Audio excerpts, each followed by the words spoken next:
Hey everybody, I'm Steve Moore. And I'm Mark Castleman. We know the pain and heartbreak of porn and sex addiction. And we know the triumph of breaking completely free. Every day, we help our clients find hope and healing. Join us in the fight to take back your life, your marriage, and be stronger than ever. This is the PBSC Squared podcast.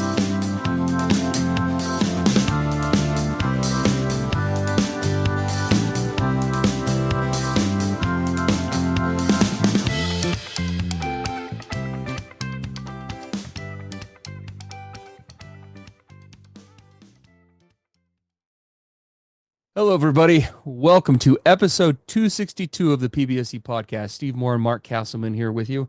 Excited with a new episode. At the time of recording, this is our first episode of 2025.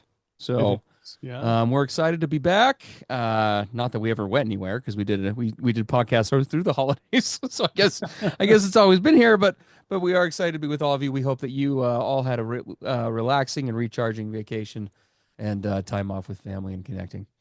We had a great submission come in from an addict that was actually really relatable. Topic that we've covered a little bit before, but he came at it from kind of a different perspective, and it opened the door for some different insights today that we wanted to talk about. So I'll go ahead and I'll read this. It's not too long, and we will jump right in. And this is what he says. Hi, Mark and Steve. Thank you so much for all the experience, strength, and hope that you've shared over the years on your podcast. It has been instrumental in my recovery journey. Thank you. We appreciate you and everyone who patronizes the podcast. We love having you here. My partner and I have been separated for 6 months after she discovered me engaging in behaviors I had sworn to have given up years ago. We went through a formal disclosure process a couple of weeks ago, and I was finally able to tell the whole truth. So for those who don't know, that's usually facilitated by a therapist. There's a whole process to it. We have other podcasts on that topic if you want to know more about it. But it's where you kind of go through your entire addiction acting out history in a controlled environment with your partner. We went through let's see. She goes on to say, we went through a formal disclosure a couple of weeks ago, and I was finally able to tell the whole truth. I have been in therapy, attending SAA meetings regularly once a week. That's a 12-step meeting, or 3 times a week. Taking classes on the abuse trauma model, and really trying to be the support my partner needs me to be in order to move forward, whether that is with me or without me. So a lot of things, right? He's doing a lot in the background. My question today is about attending, or he means attending is in like taking care of or how to navigate, right? He uses that term several times in here. Attending to shame, resilience, and defensiveness on the part of my spouse. I've done a lot to prepare myself for my partner's very understandable trauma responses post-disclosure. And I found that when her vitriol is directed at me, I am able to attend to her pain or be present for her, right? Be present, lean in, etc. However, there have been a couple of instances where when she goes to a place of quote unquote, all men are evil, I might just be done with men forever, all the world's problems are because of men, all men are rapists, etc. And I am finding that I am having a harder time being present for this. When she does this, I call it quote unquote going macro. It may be my control issues arising, and I'm trying to combat that, but I feel a real sense of panic when she goes to this place because I really can't do anything to fix quote unquote all men. I get defensive and end up saying things that harm the potential recovery of our coupleship. I'm trying to surrender, but I am consistently struggling with this particular aspect of attending to my partner's pain. If you have any thoughts to share on how I can better support my partner when she's going, quote unquote, going macro, I would really appreciate it. So great submission. So what we have here is a dynamic, right, between two spouses. One is feeling very misunderstood, feeling very unsupported, and probably a lot of underlying feelings, and that's manifesting in a very toxic way. So this is going to be a great podcast. But before we do that, I did want to throw out, it just so happens, so in our Dare to Connect program for addict spouses and couples, we do a lot of different things on there. As many of you know, if you've listened to the podcast, it's a live subscription service for couples who want to take recovery to the next level. It includes 3 weekly live interactive sessions with us, as well as live interactive support sessions on the weekend, weeks of previously recorded content, multiple 20-plus week courses on various topics in DTC Academy, just a whole slew of stuff. But one of the things that we do on the program is on occasion our spouses, Mark and my spouses, will make an appearance. And they will talk if there is something that is helpful. And a lot of spouses always appreciate it, as do the addicts. It just so happens that this coming Friday, so this coming Friday, my wife, Brittany, is going to be coming on the program. Actually, she with our newborn daughter, Elowen, because no one is here to watch her. So her cute face will be showing up too.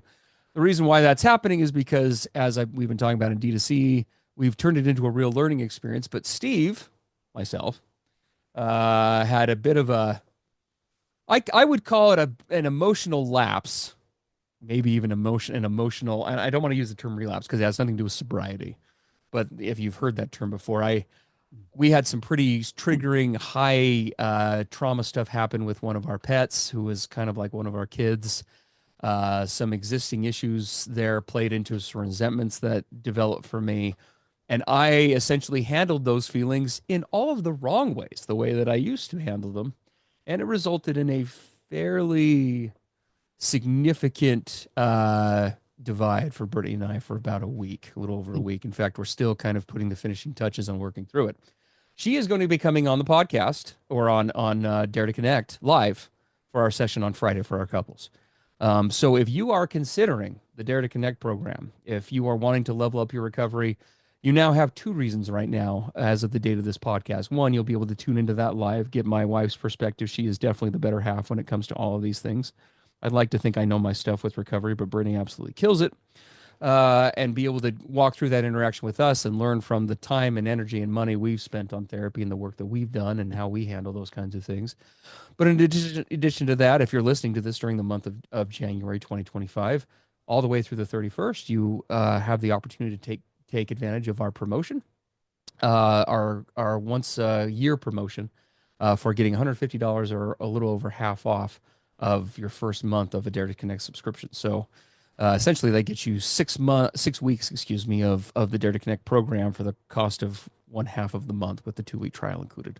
Great offer, best promotion we do all year. We'd love to have you join us. If you do happen to catch this live during that time frame, you can find and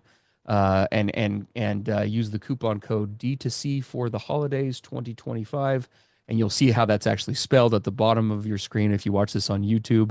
Or if you go to the Dare to Connect website, you'll see the promotion there as well. I won't try to spell it in the chat because it's confusing as hell when I've done that verbally in the past. So D2C for the holidays is going to be the coupon code there. We'd love to have you join us.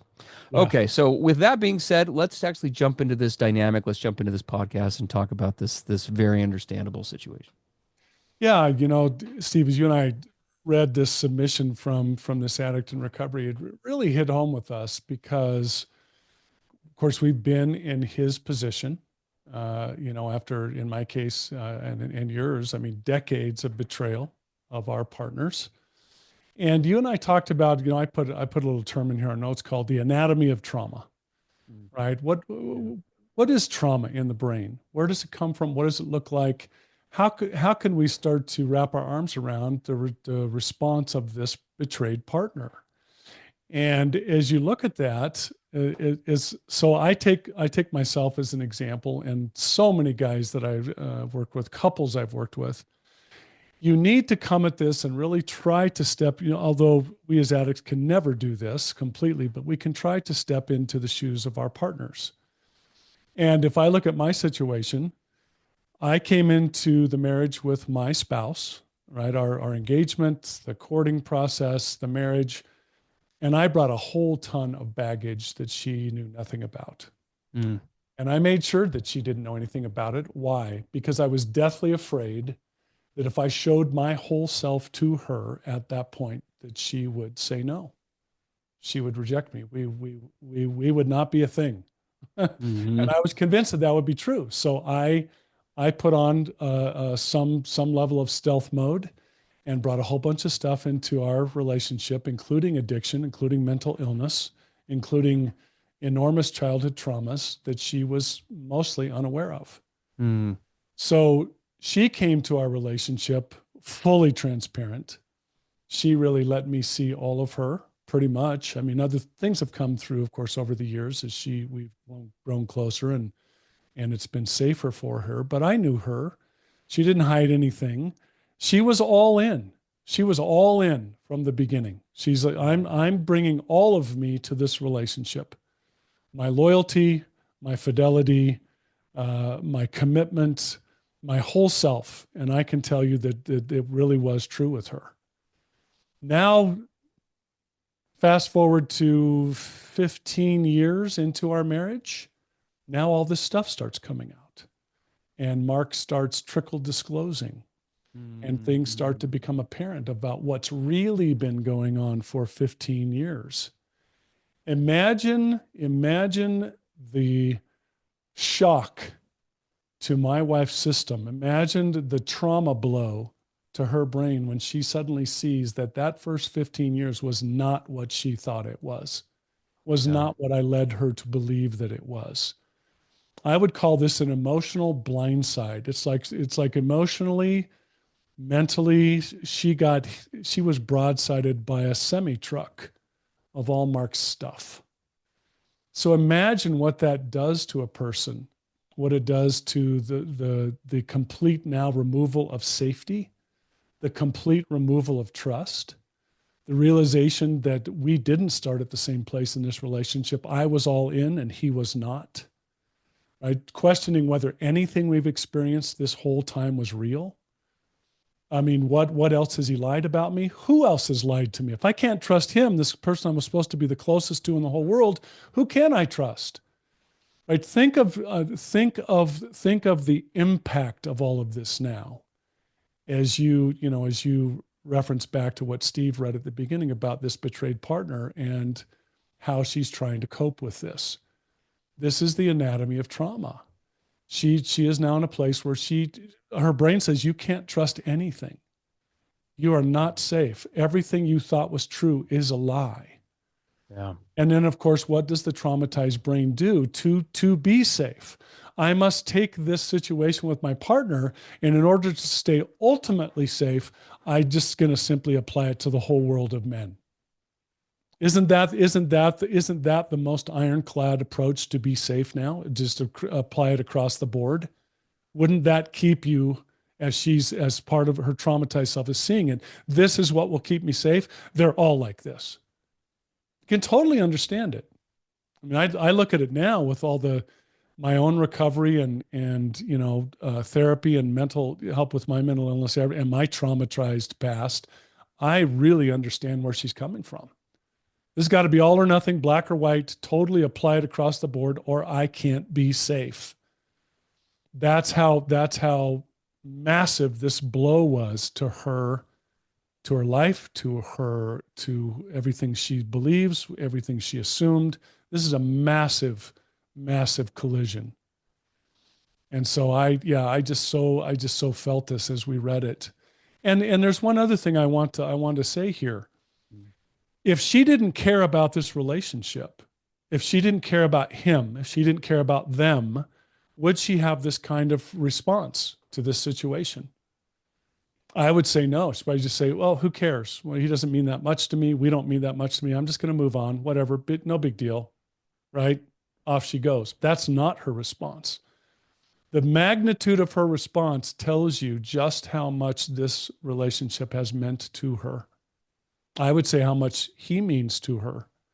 The fact that you're seeing this really intense response to me reflects the intensity of her feelings for this relationship. Yeah, well, and I think in corollary to that, it's obviously the intensity, but then there's the attached, and I know we're going to get into this in a minute. It's those feelings underneath, right? The deep fear Absolutely. attached, right? I again, I'm going to dialogue more about this in Dare to Connect on in the couple session this coming Friday, but I frequently have been guilty in our relationship of doing this exact thing in other instances. It's very common for Steve when he gets into those toxic defense mechanisms that he used to employ and apparently decided to resurrect last week, to go to various ways of trying to cope, to process, or to have needs met, all the Mhm. above. Yes. And one of them is exactly what we're talking about here, right?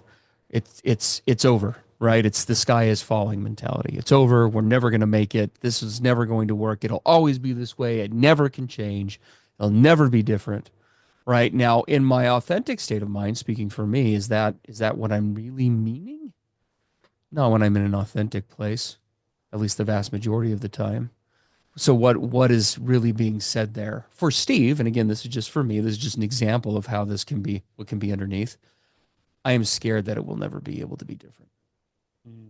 It is very difficult for me. I want it so badly to be that way, but I don't feel like we're ever going to be able to change this, either because of your inadequacies or because of mine, right? Because of deficits on either one of our part, it's not going to be navigable. So Yeah. it's much more of a fear-based expression as opposed to this is what it is, right? I'm making the statement through that lens of trying to avoid harm or hurt or vulnerability in the moment because of being triggered or whatever the case may be. But that's what's really going on is it's actually an expression of fear as opposed to a conclusion. Yeah, and Um, and when there's immense fear present and immense betrayal present, where does the brain want to go? To total safety, right? Stay safe at all costs.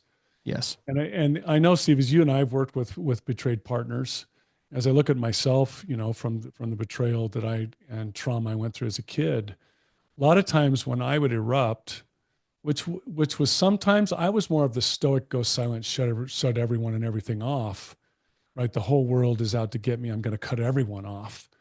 When I went to those extreme reactions, and when I've worked with a lot of people who are in trauma that do, and I know this sounds like a complete contradiction, but it's very important that everyone listening hear this. Those reactions, those intense emotions, those lashing out or going stoic or whatever it is, those are what I call bids for connection. Bids for connection. And I'll work with addicts who have engaged in immense betrayal of their partners, and partners will be going through these very normal, natural behaviors to now go to a place of safety in light of the betrayal coming out. And I'll say, do you realize that when, for example, she's lashing out and saying, you're like all men are, fill in the blank. I said, do you realize that what you're really seeing there deep down from her is a bid for connection? I want to be safe. I want you to help me be safe. I want to be able to trust you again. I want us to be close. And guys say, well, Mark, it doesn't sound or look or feel like that at all. I'd say, I know it doesn't. But it's the only way that she knows in her trauma, the triggered trauma, it's the only way she knows to try to get that message across. And it comes out all different. And if you as a guy in recovery cannot somehow develop the mindfulness and tools to pause, to step back, to watch and observe for just a bit, you'll never catch the bid for connection. You'll get caught up in the external words and anger and hurt and whatever else, and you'll never catch what this is really all about. What is under this? What's under this partner's, the way she's approaching this? I say it's a much deeper than just being angry at all men. Hey everybody, PBSE podcast hosts Mark and Steve here with a special message about our revolutionary online recovery program for addict spouses and couples called Dare to Connect. Multiple times every week, we get messages from subscribers in the program. They're people just like you. They're trying to heal from the devastation of sex and porn addiction and betrayal trauma. And here's a few of our most recent submissions. Here's one from an addict in recovery. It says, D2C has principles that everyone should utilize regardless of their circumstances. It doesn't matter your coping mechanisms. It matters that you want to work towards genuine connection with your partner. That's awesome. Another testimony from an addict continues on. My wife is just starting out in training as a licensed therapist. Dare to Connect has been far more useful to her than her degree. Wow. The way Mark and Steve apply what they've learned is always so redemptive. D2C has opened doors for my relationship that I thought would be shut forever. Mark and Steve are an incredible resource of information on the subject of sex addiction and betrayal trauma. We could not do this journey without their help. Here's one from a partner who's been with us for nearly a year. I want you both to know that it is because of you guys and D2C that I'm able to be in the place that I am today. I will always be grateful to you both for your feedback and prompt replies to my questions. I can't even come close to putting it into words how valuable my time spent with y'all this past year has been to my life. Thank you for everything you taught me about betrayal trauma and boundaries and thinking errors and loving myself and making myself a priority and standing up for myself. Love that submission. And then as we close out here today, guys, one more account from another addict in recovery. I wish I had a platform like this 14 years ago where I could have learned and done the hard work of recovery before I had done all this damage to myself and to my spouse. And to be candid with all of you, that's exactly why we created Dare to Connect. Mark and I found ourselves in that place. Messages like these and the others like them, they're what Dare to Connect really is all about, guys, and why Mark and I do what we do. Whether you're an addict or a partner of an addict, and no matter where you find yourself in the recovery process, Dare to Connect can take you to the next level. Don't wait another day to catapult your recovery forward. Today is your day for change. Visit us at daretoconnectnow.com to pick up your free 2-week trial of Dare to Connect today. I would agree with that. And so what do we do, right? Well, the question becomes, what do we do? Because this dynamic is going to, and we speak as experts on this, at least Mark, I think, has been less toxic maybe as far as the getting volatile dynamic goes. But I mean, I can tell you my experience professionally, but personally, the facts debate is always a trap. And that's what it sounds like he's falling into, right? Yeah. He gets defensive and he starts moving into, wait, so you're saying me too? And blah, blah, blah, and we can see where that goes. And it's very understandable. I mean, obviously, all of us are going to have an averseness to well, that what kind does of he an say in the accusation. submission? I can't do anything to fix, quote, all men. Sure. So Yeah. when she goes there, I'm powerless. I can't do a thing. Well, and of course, by implication, all men means him too, right? So there's that personal Yes. affront as well. Yes. But the facts debate is overwhelmingly likely to lead to the following things. Okay. Number one is it's overwhelmingly likely not to convince one another to buy in, not to convince the other person to buy into your side of the argument. Well, and Steve, maybe we should say something a little bit more about the facts debate. Yeah. We guys, and it's not just guys, it can be anyone, but we guys especially like when things get emotionally intense, which we are not comfortable with. We traditionally or typically don't do well with our emotions or the emotions of others, especially when they get really intensive. And so what our brains will default to try to cope with that uncomfortable emotional situation is we will try to default to facts. Well, wait, what are the facts here? And we'll try to press the facts to, well, what you just said is not accurate. Here's what's accurate. And we'll try to default to that facts-based argument and proving the point. And you need to stay within the fact, right? Think of the old Dragnet series way back in the 60s, where the detectives at the door of the woman who's been attacked, and she's expressing her true feelings, and he's got a pad of paper and he says, "Just the facts, ma'am, just the facts." Right? Yeah. And that's what we try to do for our own reasons, for us to avoid uncomfortableness and confrontation and conflict. We'll default to facts. And you're saying it doesn't produce the result that part of us is hoping for, right? Well, no, absolutely not. Right. When we go to facts, we're trying to find connection. But the problem is in that defensive state, we're not going to be able to collaborate via facts because we see it differently. Right. Fundamentally, especially in that reactive state, you're in your defenses, she's in hers. You're not going to find a space there. You're definitely not going to collaborate. That also is overwhelmingly likely not to happen or overwhelmingly unlikely. Right. Another would be you're not going to feel connection with either your authentic self, meaning your authentic voice, or with your partner. Now, the second piece may seem obvious, but the first piece is something we don't always think about. I can tell you from experience. When I get done, I have had this dynamic present in my relationships, specifically with my wife. We have played this out hundreds of times in the history of our marriage. And not a single time comes to mind where I walked away and I was authentically able to say, gosh, thank God we did that. I feel so much better now. I feel united. Good thing we had it out and debated the facts for 3 hours. Yeah, I know my whole deep, true self so much better. And I know her whole deep, true self so much better. Yeah, I feel so authentic having debated with my wife and used tactics to try to talk her point down or shoot it down or whatever the case is, right? None of those things speak to authenticity of me. I want to be her champion. I want to be her advocate. I want to be her ally. I don't want to be her opposition. Well, So, what have we said so many times, Steve? And guys have looked at you and me both when we say this, and they just roll their eyes in the early stages. It's not about facts. No, it's not. It's about feelings. It is. What? That no, what do you say? That's not reliable. That you can't. No, it's not about facts. It's about feelings. And you can either be right or you can be connected. Which one do you want?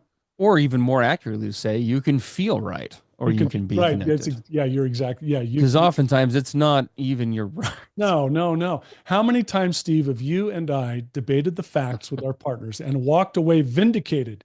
I got my point across. We finally got to what is accurate. And we walked away and realized later that what we did was we completely demolished our partners. We walked away, quote, right. And they walked away smashed and devastated. Oh, absolutely. Boy, that sure worked out good. Absolutely. No, for sure. So, yeah, no, I completely agree. I think that, well, yeah, there's lots more we could say on that, but the There long and is. short of it is what it is going to result in, because that's another podcast for another day, is you're just going to result in a deepening of the divide, right? Yep. Between the two of you, Yep. right? That's The chasm ends up wider. so what do we do then, right? Because that truly, think of like Star Wars. You got to picture like Princess Leia in hairbone or hairbun mode, like Luke, don't, it's a trap, right? Like it's just Yeah, a look, trap. don't go to the facts. It's just a Well, he trap. says I appreciate in his submission that he did use the word leaning in. I can't remember if maybe he even said leading out. You know, but what we talk about that in recovery, what does that really mean? What does it mean for an addict in recovery who is severely traumatized, abused, created this crazy situation for a partner? What does it mean for us to then lead out and lean in? And especially when your own addict trauma brain is being triggered by the reaction or approach of your betrayed partner. It's not just her being triggered, it's you being triggered at the same time. Now you're supposed to lead out and lean in. How do you even do that? Because I hear him, that's what he's asking from us. Well, guys, I don't know how to lead out and lean in those moments. It's just overwhelming, right? Mm, yeah. And of course, Steve, you and I go to this word that's often bantered about, but I don't know how well it's understood, called empathy, empathize. Yeah. I love an analogy I saw years ago where when I first saw it, I couldn't get my arms around it, but over the years I've become better at it. Can I see me through her eyes? Can I step into my wife and literally step into her and look back at Mark through my wife's eyes? What does she see? How does this feel to her? How do these decades of betrayal, what do they really feel like if I step into her to look at Mark through LaDawn's eyes? That's empathy. Now, it's a difficult thing to do, and you've got to practice it endlessly to even start to get to that place of doing what I'm describing, but it's essential. This is not about me. This is about her, right? Steve, what do you and I say? Don't take it personal. We've had Yeah. guys say, what are you talking? This is as personal as it gets.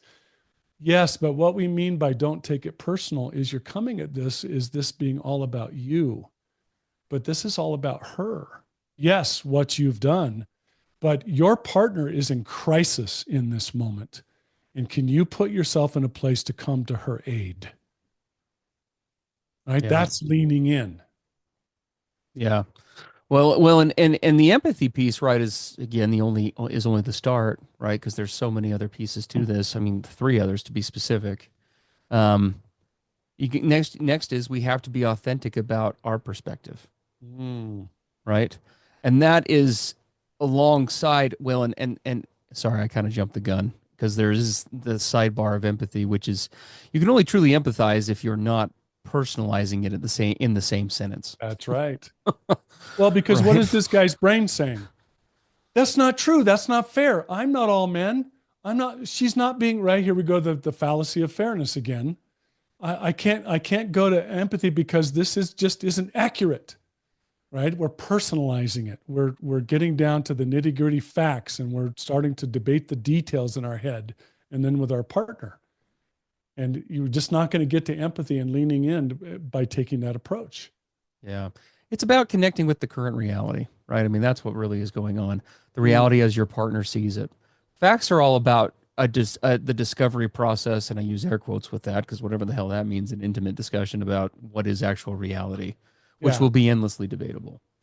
Understanding and incorporating and being able to connect with the other's reality and theirs with yours, that's where empathy and connection happen. So so being able to be authentic about your perspective and not lose that, right? And how does that actually look? Honey, I've got to tell you, I very much disagree with what you're saying because I definitely don't see it the same way. But There's an important word. and that's incredibly important. Usually we bag on the Yeah, buts, we but used this to say is not to use it. but this is an instance where it's appropriate, and that leads to the next step, to be curious. But help Mm, me understand where you're coming from, why you feel that way. Because I got to tell you that that's completely off base for me. But that's just my reality. Like I want to. You're a smart, intelligent woman. I love you. I would like to understand, even though it's scary for me, more about right now why your brain is in that headspace of, yep, anyone with male genitalia, failure. yeah. And Right. and what word do we put in front of being curious when you lean in? Genuinely curious. Because I'll tell you, I have used curiosity and a whole slew of questions with my wife, and it wasn't genuine or sincere on my part. I was still manipulating. It was still get to try to get to an end result that I wanted, a set of leading questions to get her to my side. Yeah. Genuine curiosity, which means letting go of the outcome, letting go of your personal part of it, and just truly being fully present and genuinely curious. I want to know you. No matter how hard it is to hear it, no matter where you're coming from, my number one priority is to know you. Well, and if the conversation is going to be productive at some point, and it may be right then in the conversation, and maybe when things have calmed down, but oftentimes this step gets skipped. But it's important both for understanding, but also for mutual accountability with each other. And that's the inquire or inquiry step. Is Mm, that how you truly feel, or could there be other emotions manifesting right now that are making you yes. say that? Mm, Right? Are there other things going on that are causing that kind of a response, or is that truly where you're at? Now, again, that may not be. We don't say that. It's not in a challenging way, kind of like what Mark just said about the curious piece. It's a truly inquiring. It's not a, hey, you're on trial. Um, oh, so that's how you really are, or is that really what you want to say before you end up on the couch? Right, or yeah, whatever. yeah. Right. What's It's really it's going on under all this? it's actually trying to understand, like, is that really where you're at? Because if you are, I need to know that so that we can make decisions from that real paradigm, whatever that means, right? Whether that's working on this in therapy or you doing more of your own work, or if that's not workable, what does that mean for our relationship, right? That's the only way that we actually make cohesive progress forward. Well, Is and that let's say healthy something really accountability. important. If we're going to ask a partner what's really under this for you, we need to be sure as guys in recovery and helping our betrayed partners heal that we are truly, as much as we're able, coming from a sincere, genuine, wanting to know place. Because if we are not, that energy, that attitude, that whatever is going to be communicated, and our betrayed spouses, betrayed partners are not going to feel safe enough to expose themselves to what to let us know what's really going on. They're going to keep it at the surface, at the anger or the shutting down and going silent or the whatever, because it isn't safe enough for them to truly show themselves. Let us see them, right? Intimacy into you. I want to see. Well, if I'm Yeah. going to let you see into me, I don't feel safe enough because where you're coming from isn't genuine. It's not sincere. I don't feel like you really want to know. I think this is just all part of your process again. Mhm. Yeah. Yeah. No, I completely agree with that. So those are kind of the steps, right? Of a baseline for how to change the dynamic on this conversation. Now, that by no means means the end of it, right? But that is a way to definitely change the dynamic, because repeating that, and again, we speak from experience with this, guys, going to the facts trap, or for partners, right? Because this is just as relevant to a partner. This situation can be reversed all the time, and is reversed. That's pretty nice dynamic, or at least historically has been.